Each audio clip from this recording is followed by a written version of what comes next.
A random encounter at a broadcasting facility. A shared interest and love of all things Marvel. Excelsior! A misinterpreted program title. And behold, a podcast is born. Peter Melnick. Podcaster and comic book enthusiast. And Eddie Wilson! Upstate New York radio announcer, still with an inordinate amount of catching up to do. Peter, what are you doing? Eddie! Here we go with a new episode of The Marvelists. Welcome everyone to The Marvelists, New York Comic Con 2021 special edition. Director's cut, what else can we throw in there? Variant cover. 4K remaster transfer edition. Foiled embossed booby cover. Oh man, I love the 90s too, don't you? I'm Peter Melnick and I'm joined alongside the great Fabian Nicieza. Yes, I am joined with Fabian. No, I'm the only one that can actually pronounce the name properly, it seems, correct? I should have mispronounced it myself. That would have been fun if I mispronounced my own name. And if you know the usual rigmarole of this podcast, check any other episode if you want to find out how you can get a hold of us. You get to hear Eddie Wilson's dulcet, or beautiful tones, Dulcet. Golden tones. Dulcet. There we Dulcet. go. This is why you're the writer man guy, Dulcet. and I'm just the guy. I'm pretty sure Dosset's not even a word. See, we're already in day 2 of the con, and we are having a hoot evening. Yeah, just to put it in context, guys, it is late in the afternoon on Friday, day 2 of the show. That's the point where you start getting a little punchy. And we have hallucinations. Do you? I'm hallucinating that I'm on a podcast right now. Man, we're in a podcast, not on it. It's not like, riding an airplane, on an airplane. Why would you get on an airplane? You're in an airplane. We're stealing George Carlin bits Unless you're Indiana Jones, then you're on an airplane. So, or William Shatner. He's on top of anything, anytime. Harrison, I met him yesterday, finally. Shatner? Yeah, kind of. Like, I met him at other cons before, but it's just very like, hi. And that's it. That's it. This one was, hi. I don't think he even Glass. remembers me. I worked with the guy for 3 years. I don't think he even remembers me. He was so, this whole con has been such an interesting experience already with it being the second day. There are birds in the building, by the way. I don't know if you could just hear that just now. That's not a metaphor for anything else. There are birds in the building. Holy shit. They come in, the loading dock doors are open all the time. They come in through the back. Ladies and gentlemen, our very special guest, the red-breasted or the, whatever kind of bird it was. It's a titmouse. There's a titmouse, a loose. Exactly. But no, this is your first big con back, right? It is. My last convention was early March of 2020 in Mexico City, La Mole. That was when COVID spread was starting to really scare people. Yeah. While I was away at the show, that's when New Jersey went under its quarantine. That's fun. So it was really kind of cool. I flew back from the show on Monday, and Newark Airport was almost completely empty. And I rode the train home to my house, and the train was almost completely empty. It really felt in a weird way like I was in an apocalyptic movie walking through. The international customs at Newark was a joke. There was nothing happening, no one there. Usually you gotta wait forever. It's so weird. It was surreal. It really was. I remember, it's one of those where were you when everything started going on? You're in Mexico City. I'm in Mexico City. That's insane. Yeah. And there was a blasé lack of concern there that made me just think, I understand why you feel that way right now, but you're not going to feel that way in a few months if this is what it is. Yeah. And they were a disaster area a few months later, My thing is, I remember, I think I've said it on the show, but again, we're going with the whole Stan Lee theory of this is everyone's first episode ever. But for me, I remember getting ready to go to the movies, and I was going to see your former company that you worked with, Valiant Comics, introduce their very first ever cinematic endeavor of Bloodshot. Woohoo! And I ended up canceling my ticket, but the ticket was literally 2 people in the theater. I checked it, I'm just like, well, we'd be fine, but I'm not going to risk it. Yeah, well, you're right. Because you didn't know what it was. We still don't know some of what it is, but it's Vin Diesel, and he's Bloodshot. Oh. you know what I mean? And like, You know what? What would be worse, watching Vin Diesel in Bloodshot or contracting COVID? It seems down. like the ultimate Kobayashi Maru to me. There's no win there. come on down to Vin Diesel's Bloodshot the movie. I have not seen that movie yet, and no offense to Kevin Van Hook and Don Perlman, two friends of mine, but I don't plan to see that movie. I bought the Blu-ray the week it came out, and I don't know why. And I remember a friend of mine, yes please? She had told me, you risked a pandemic to go see Bloodshot. Yeah, but you gotta. I mean, Peter, you gotta put things in perspective. Yeah. Think about it. How would you feel if you had gotten COVID while watching Bloodshot? I mean, like, what kind of an epitaph is that for your gravestone? It's horrific. It reminds me of the people whose last movie they saw before the pandemic was not something good. They saw the movie Cats. There are people that exist like that, and I feel so bad for them. My last one was Birds of Prey. That was my last movie in a theater, and my first one back was Black Widow. So, well, you really are a comic book man through and through. Yeah, I don't go to that many movies anymore unless it's one of those. I watch them at home. I'm an old man. My wife stopped wanting to go to movies so long ago, and her and I used to go all the time. That there's some I'll go see on my own, but not that many. It's such a weird thing, though, with how everything going on in the world has changed the delivery mechanisms of pop culture now. Because now we have, like, for example, The Many Saints of Newark, and yourself as a Jersey boy, you know. I'm watching that on TV, baby. Isn't it insane that you can see that day of? A day of, on TV. But look, for the same token, though, I went to go see the new Bond movie on the IMAX here in Lincoln Center I had a ticket for Manhattan. The same one. What screening time did you almost 7 go for? o'clock on Wednesday. Son of a bitch, went. I could have went to the same screening as you. Kevin McGuire and I went, and it was phenomenal. Because not the movie itself, but the scope of the cinematic experience on screen is so you can't get that at home unless you're Jeff Bezos. You know, you can't, because the screen. It was 3 stories high, and they filmed it for IMAX. So, like, the entirety, you couldn't even see the bottom of the screen because it dipped down below the people in front. I love the contrast in the two people in this conversation right now, where you got to go see James Bond in IMAX, and my stupid ass is going to be going to see Venom for the second time because I get to see it at an Alamo Drafthouse. Hooray. Yeah, no, I mean, I like Alamo Drafthouse because the beer is good, but my movie experiences have never been good because I haven't liked any of the movies I've seen when I've gone to Alamo Drafthouse. I'm literally only going because of the pre-show experience. Like, I want to see, you know, what they're going to do. If they're going to, you know, throw, like, interview footage of, like, you know, Todd going Canada and baseball and Venom, you know, whatever. That joke landed nowhere.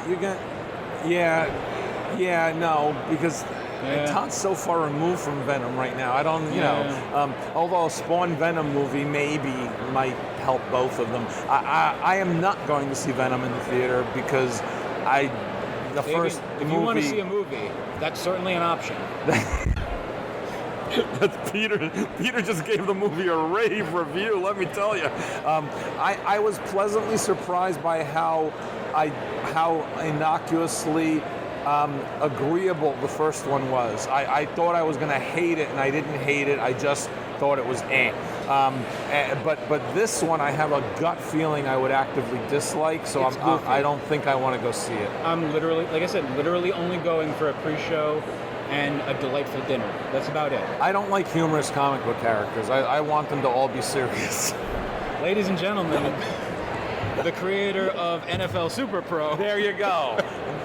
As my friend the Bard, Billy Shakespeare, said, because I am a book author now, so I get to hang out with other authors like Billy Shakespeare. So what's it like hanging out with him? Well, I was hanging out with Bill and Ernie Hemingway and Steve King. He prefers Steve, not Steven. Now, ironically, he wants to go by Curtis Vonnegut. Yeah. Surprisingly. Yeah, we just call him Bonnie. It's been really good. I enjoy the company. They're a much more learned breed than the average comic book writer. And, you know, speaking of just writers in general, a few months back you got to do a conversation on a website with a very handsome person wearing glasses.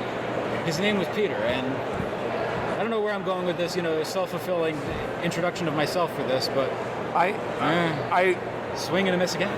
I remember I remember a podcaster. I don't even. Who can keep track anymore? Some guy with glasses. I don't. Really good glasses though. You really did narrow down every single podcaster though. Just a heads up. That really is like he's a white guy with glasses and brown hair. Congratulations, you know. But who you got it is. good hair. You got a good head of hair. Not all podcasters have good heads of hair. That's you know what can you do? You're working a good mop on top there, my friend. Enjoy it while you have it. I don't know if you can see it, ladies and gentlemen, but for the audio podcast, I swashed my hair back. He flipped. There we go. He did the hair flip. But you know. Wait, I'm gonna do one too. Some loose jowly skin just fluttered. Where are we going with this, Peter? What is this about? Where do we go from here now that all of the children are growing up? And where do we spend our lives now that there's no one to lend us a hand? What song was that? I forgot. Alan Parsons Project. Oh, that's right. That's right. Yeah. And ladies and gentlemen, if you've listened to the show long enough, you know. Synthesizers galore. Okay. Ladies and gentlemen, if you've listened to the show long enough, you know I haven't shoehorned in that reference to that song in quite a while. But here we are. And there you are, listening at home while we're at New York Comic Con. But technically, we're time travelers now because we're in the future, no longer there. Ooh. We are. We're not where we say we are when they're there where they are. We're like ghosts, audio ghosts. Temporal ghosts. You're thinking about it? I'm thinking about being a time ghost. I think it's kind of cool. That would make a good profession. Time ghost. You have the business cards. Yeah. How do you pull that off? You know what? Writing time travel stories is a pain in the freaking ass. So I would imagine. Can I just write more murder mysteries set in the suburbs? Because I really don't want to write a time travel story at this point in my life. I've always said, and you have to do it when you've done stuff at Marvel with the X-Men with time travel. I pity you guys with the continuity shit because I'm just like, oh, you have to do it. Well, what about on panel number 5? The thing is that no matter how hard you work to try to make it work, someone else will F it up a month later.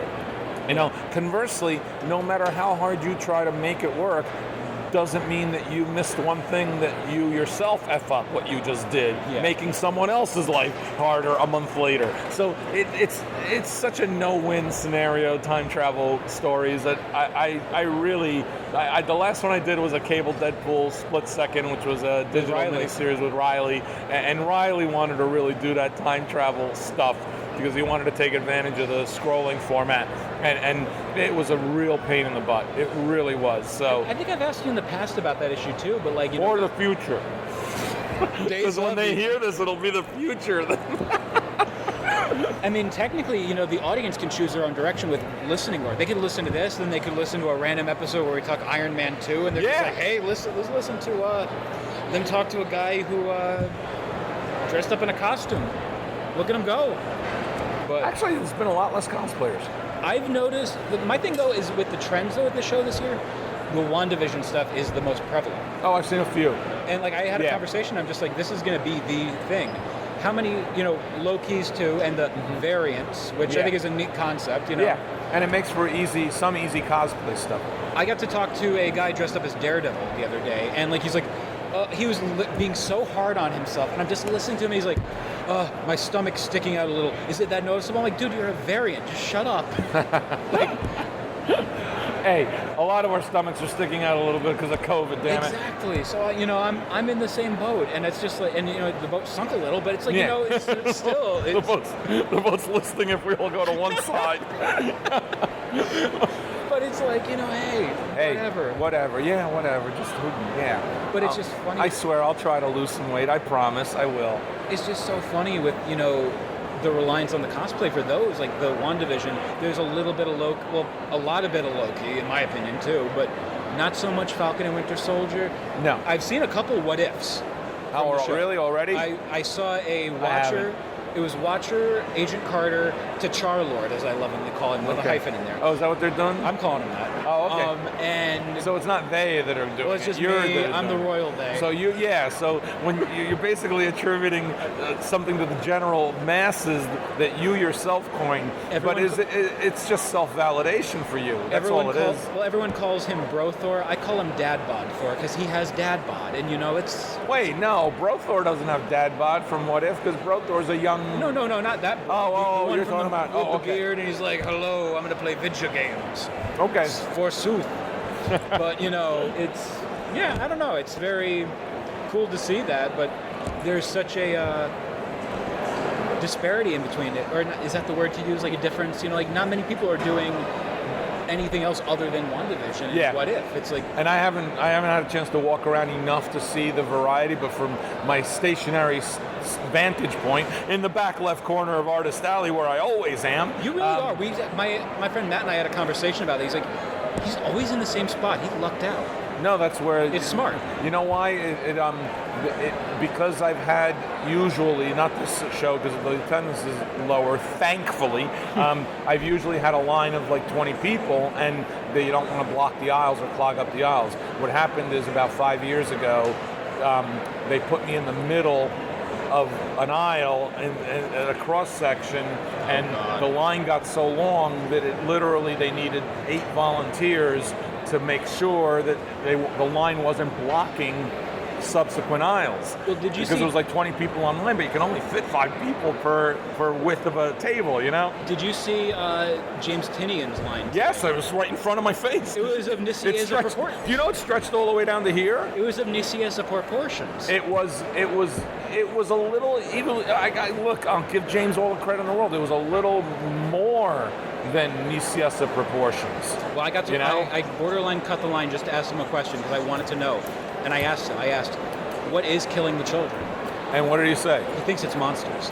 He thinks it's monsters. I haven't read that book yet, but it's on my queue to read. I want to read it. I'm eventually going to give it a, thumb through. Okay. I'm like Eddie on the show, except, instead of reading like random, hey, I'm going to read Frankenstein's Monster this week, followed by, I don't know, what's a random Marvel title from the 80s?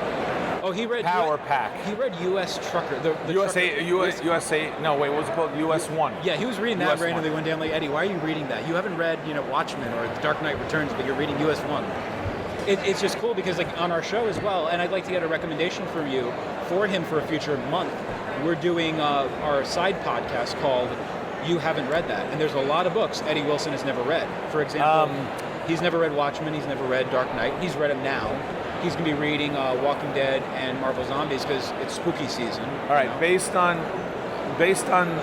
the things you're telling me, where his taste runs, which is toward the slightly eccentric rather than the self-validating, self-important comics to read, I would strongly recommend that he read a very short run of a Marvel title that was published in the mid-'70s called Skull the Slayer.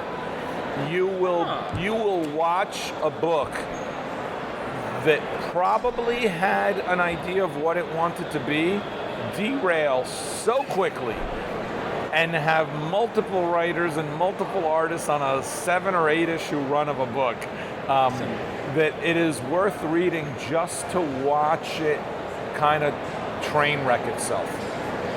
Skull, Skull, the Slayer. I wonder if it's on Marvel Unlimited, because I'm going to check that out. I have no idea. Because I might give that a thumb through tonight myself. I've never even heard If of you're on Marvel Unlimited, though, soon you'll be able to read a new Fabian Nicieza story that they haven't announced yet, and I'm sick and tired of waiting for them to announce it, because I wrote it almost a year ago. Is it going to be one of the Infinite comics? It might be, but I can't say because they haven't announced it. Wow. Yeah, because there's some cool stuff that they're dropping on there. Like they have a Jeff the Land Shark comic. I'm like, okay, it's cute. It's adorable. He's a little land shark. He's a shark on the land. You don't get those things. His feetsies, they're so tiny. I think that they paid attention that Webtoons is driving real numbers on their platform. Yeah, they sure are. And they're driving real numbers of a younger demographic on their platform. So they finally caught a clue, and many people have been telling them for quite a while that you should be doing vertical scroll on your phone or iPad, and they're finally doing it. I was reading through it, and I'll be completely honest, I love the concept. I did it with Webtoon with You yours. mean the format? You like yes, that too. But I loved how it was done and just how it works. It is great. for a kind of storytelling, it is really, really liberating and fun. Yeah. For traditional comic book storytelling, it is not as much. So you really have to put your ego at the door in terms of how you think it works traditionally because it won't work that way on a vertical scroll. Yeah. Brian Hitch will not be able to give you beautiful widescreen comics on a vertical scroll format. It's really conducive, which is why it's a fun writer's medium. It's really conducive to talking heads and banter. Yeah. It's really good for back and forth scrolling with people talking to each other. And artists who understand that get into it because they have fun drawing the faces, and it's quite frankly a lot less they have to draw per panel. No so doubt.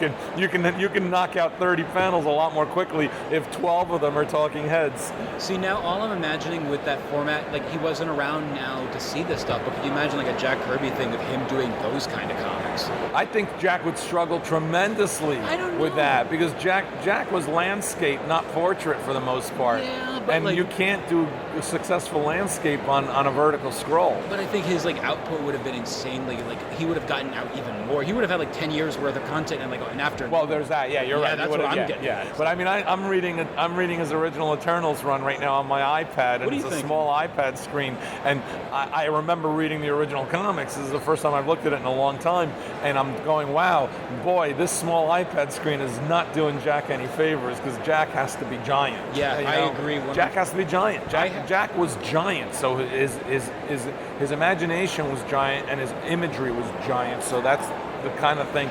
You know where Jack works best? I did a podcast, and I'm sorry I have cheated on you. I did a podcast recently, which is like a one-shot with Adam Phillips, who used to be at DC. It's a one-shot podcast, where we talk for an hour or more about one book. And the one we picked was the Captain America Treasury Edition from 1976, which was Jack Kirby in a Treasury Edition format. So between that and 2001: Space Odyssey, that Jack also did. I am now of an age where I can kind of dismiss the things about Jack's writing that annoyed me, because I'm so just like enraptured by the scope and scale of the imagery. So that's the format. And they don't make iPad screens big enough for the Treasury Edition. Not that big for that, because I have a Pro for the iPad. No. You need to have like your regular big screen TV. Like a cooking sheet or a cookie sheet. A cookie. You need a baking sheet with a screen on it. There's just something about like that stuff, and it's funny because like looking at all the output from Marvel in regards to their reprints and whatnot. I know you as the guy who loves the Masterworks, and you recently got your hands, I believe, on the Howard the Duck one? No, because I read it in an Essentials format that I found in my basement, and I forgot I had it. So before, like literally 3 months before they announced the Howard Masterworks, I'd already read through the Essentials format in black and white. And I hadn't read a lot of that original stuff, because I didn't read a lot of Howard back then. It holds up incredibly well. Yeah, it does. It's got a lot of great ideas in it. But my problem with Gerber, even back then and still now, is that he rarely really cleanly tied anything up. Yeah. It went in really fascinating directions, and then it just sort of tied itself around those directions, Well, remember Elf with the Gun. Yes, well, that's one of and Omega the Unknown, and all. There's a lot of his work that was full of really wonderfully chaotic and anarchistic ideas, but it didn't really have an ending. And I heard from a lot of people that he didn't necessarily write with an ending in mind. He just wrote whatever he felt like writing that month. It's funny though, because like his Howard the Duck Max series that he did is one of the darkest things you'll ever read. I didn't read it. It's chaotic, it's dark, it's perverted. Like there's so much weird stuff, and it's like Marvel gave him the opportunity, said, "Hey, go all out. We don't care." And he did it, and it's like there's things there that you would not expect in a Marvel. But is it good? That's the key. Compared to what his other stuff is, not really, but if you put it as a standalone thing, I would say so. But there's like, he does things the Howard the Duck magazine did that he wasn't involved with. And it's like, oh, you're continuing that? Why would you do that? I've rarely found myself to enjoy the work when creators are quote unquote given unlimited freedom to do what they want to do. Because 9 times out of 10, especially if they're doing it on an established character, they're not servicing the story world that character exists in. They're servicing their own ego. And rarely does that ever produce a comic that fires on all cylinders for me. Agreed. So that's why I'm not a huge fan of like the concept of yes, do whatever you want, because that's presuming that everything a writer or an artist wants to do is inherently good just because they want to do it, and they haven't had a chance to do it before. No, that doesn't make any sense at all. It really doesn't. But what's really interesting, go back over to the Masterwork stuff and just the unlimited potential of what you can do with those books, just bringing everything back in that format. What are some of the ones that you want to see yourself get that treatment? Of stuff I've written or just in general? Why not both? All right. In general, I've asked the editor of the Marvel Masterworks program, and never gotten a good answer, why they have not done a 70s Guardians of the Galaxy Masterwork. The run by Gerber and Roger Stern and Alan Milgram had some really good stuff in it, and there was plenty of ancillary issues where the Guardians appeared in that you can get a whole Masterworks out of that. I had asked them if they were going to do a third Ant-Man volume, because I never got the 70s Marvel feature Ant-Man run that Herb Tempe had done where he was trapped in a small size Hank Pym. I'd never gotten that before and never read any of those issues, and basically for me I wanted to read them, and they did do one of that. There was a third Ant-Man volume. They also included the original Marvel premiere of Scott Lang, which I have the original issues from when they came out, because that was back when I was in a John Byrne and Bob Layton can do no wrong phase, so anything they did I picked up. You're a Byrne victim. I was a Byrne victim back then, yes. Then I was a Byrne victim as a creator, but that's a whole nother matter. Of my stuff, I mean, of course, NFL Super Pro should get the Masterworks treatment, obviously. Of course. I think an omnibus. Yes, the biggest omnibus with the most blank pages in it. No, clearly, obviously, only my answer really is I want to see a New Warriors Marvel Masterworks. I would love to see the first 53 issues collected. I don't care about the other ones. I don't care about Evan. Would you do... Evan Skolik's my good friend. I don't care if his run gets collected in Masterwork. Patrick Zirker's a really good friend and co-worker of mine, and he drew the book after I left. I don't care if his Masterworks gets done. I just want my issues to be done. And it's funny because like I hear so many people bring up your run of New Warriors repeatedly, and it's like one of those. New Warriors is on par with a lot of fans around my age with Teen Titans. Yeah, because it was not. And we've talked about it before. It was not Marvel's best-selling title, but it was a good-selling title. It had a really loyal, strong, solid audience that because it was so loyal and because they thought of it as their book, that book was the one where anyone who got it was in on it. We knew. I knew creatively, Mark and I knew creatively that we were doing something good. The readers knew. Anyone who wasn't reading it thought it was stupid or dumb or a bad book because they thought it was gonna be, not because they actually read what it was, So you had to be buying it, and sales increased because of word of mouth. Simple as that. People saying, this is really good, you should check it out, we really like it. And those are 12-year-olds, 13-year-olds, 14-year-olds. So they're kids, what do they know? And then they're the taste you know makers. what? The kids are the ones who usually do know, because they're usually the ones who back then anyway, not now, but back then they were the ones who jumped on the bandwagon and started making things cool. And they want to get in on something fun. And they did. With New Warriors, they did. So that's why it should get a Masterworks treatment, damn it. But they're still so far away from the early 90s. I mean, they're just doing early 80s stuff now. It's weird seeing like a Masterworks of like, what's it called? Anything like Brother Voodoo. The fact they did What's the deal? They did a Brother Voodoo Marvel Masterworks. Aren't they doing also the Epic collections of Brother Voodoo? Because I swear I've seen that. No, really? Like, on the slate. Really? There aren't enough issues. Brother Voodoo, they had to fill the Brother Voodoo Marvel Masterworks with a whole bunch of Marvel team-ups and Marvel 2-in-1s and guest appearances and other books. That's the second time I've heard. There was like 6 issues of Brother Voodoo. Do you think down the line he's going to get like the Moon Knight treatment where he becomes the underground favorite? I can't imagine, no. And by the way, what do you think about seeing like Moon Knight get up there as a character that people are I'm a little trepidatious about it because I'm an original Doug Mensch, Bill Sienkiewicz Moon Knight guy. I bought the original magazines that the character appeared in. I bought the original comic as it came out. It was very unique to what it was as a book, and I don't think anyone since then at all has gotten what Doug and Bill were doing. Yeah. I think that to this day, and the version that's going to be on TV, I'm sure is going to be the same thing. The whole schizophrenic, multiple personality, Egyptian god, dead, blah blah blah. I think it's going to be the 2006 run. I think, I don't know. That's what I see. I can't even keep track of who wrote what. I've just read a bunch of different versions on digital, and I don't like any of them because the character was simply supposed to be a different version of Batman, and that's not what he is anymore. And like the one that.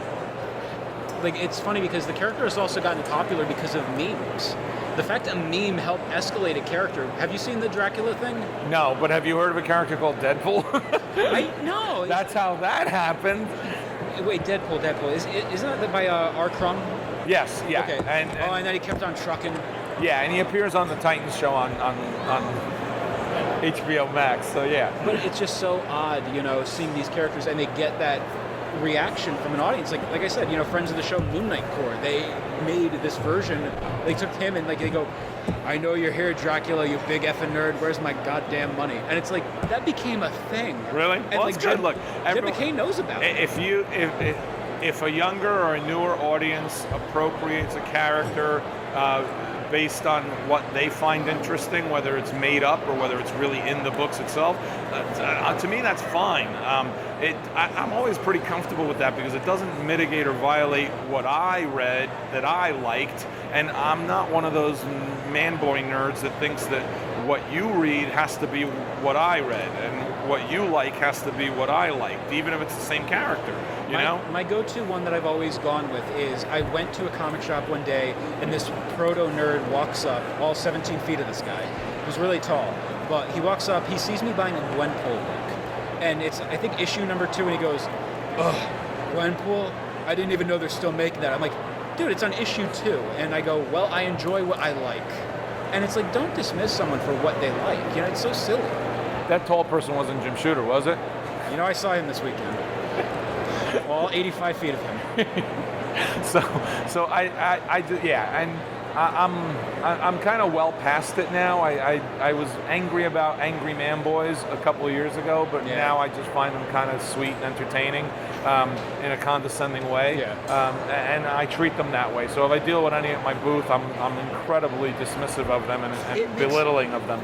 That's funny to know that there are people that still do that. They have the testicular fortitude to walk up to someone and be like, "I'm going to bash your work in front of you." Like that's disrespectful. Oh, it's not even bashing my work. The thing about Man Boys that I love is that they loved my work when they were younger because they were 12 years old, so they were reading X-Force. Yeah. It's their attitudes now that are completely flawed, Yeah. and that's what I find entertaining. So I flummox many of them because they don't want to hate me because I'm a part of their cherished X-Men nerddom, But the truth of the matter is that I despise the very ground they walk on if they have ignorant, ill-tempered, immature views. That's all, And those that do deserve the scorn. Yeah, agreed. I'm done. COVID has made me incredibly done with the ignorant. I am done trying to appease them, trying to sympathize with them, trying to hold their hand and guide them to some level of enlightenment. Screw them. The hell with them. I'm done with them. And I mean, honestly, like just the idea of being mean to someone because they, or the person, I don't know, it's just because so they like what they like, Yeah. or because they like something that is now different than what you liked, Yeah. or because they have boobs. God forbid, all of those reasons. Oh, those are the fun ones. Yeah. Those are, it's just like the whole testing of someone's knowledge. I'm like, in 1991, I was editing Barbie comics, and a comic shop retailer said to me, "We don't want girls in our store." And I said, "You're willing to eliminate half of the human population from purchasing product in your store. Yeah. That's a pretty smart retail move, And that's the attitude some of these guys still have. That they don't want girls in their store. Yeah. And it's funny because, like, I know a lot of, comic shops where female employees are there and they have to deal with, like, that gatekeeping bullshit.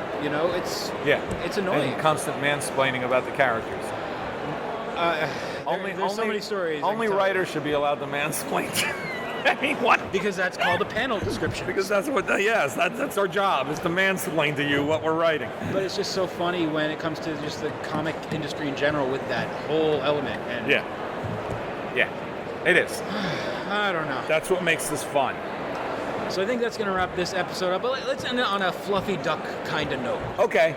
So, Fabian, you got a new book out. You've discussed it before. Let's talk about it again. Suburban Dicks is on sale now at anywhere you buy books. Bookstores or that Amazon-y place or anywhere.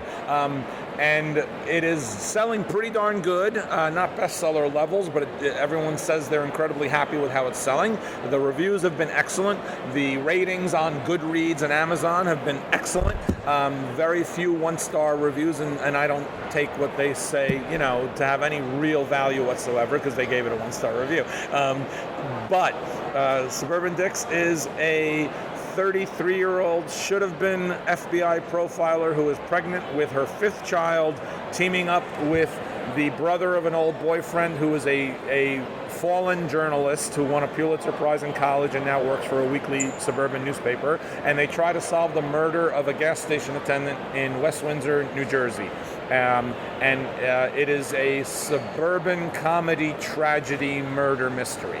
I'm pretty happy with how it's doing. I'm excited to see the second book come out next year. Next summer, my second book comes out. I'm not allowed to say the title yet, although we have a title and we have a cover. Swear words in it? No swearing. There will be swearing in it. Good. A lot less peeing, though. I was told I have too much peeing in the first book, and they were 100% right. I did. So I guarantee the second book has like 80% less peeing. Ladies and gentlemen, insert your own R. Kelly joke here. Unless you like pee, in which case then you'll love Suburban Dicks. The Suburban Dicks were peeing too much. So they pee. At least you're hydrated. You guys hydrated? Well, in the second book, she's pregnant in the first book, so of course she's going to have a baby. So in the second book, the baby's peeing a lot, but the other characters are not. So I tried to mitigate it that way. I believe it's holistic, realistic peeing, though. I don't think it's just peeing for the sake of peeing. Remember when I said it was a fluffy duck ending? Is the duck yellow because... Yes, it is, and this is what we're doing right now. It is a little rubber ducky yellow in a pee-filled bathtub. And on that note, ladies and germs. Ladies and gentlemen, Fabian Nicieza. Fabian, how can people get a hold of you on social media? On Twitter, at Fabian Nicieza, or you can always reach me through my website, my author website, which is nice, by the way. FabianNicieza.com. You can always send me an email through that.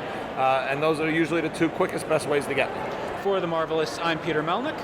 I'm Fabian Nicieza. Excelsior and so forth. New York Comic Con Edition 4K Remaster 2K www. I don't care. Hasta lumbagos, everyone.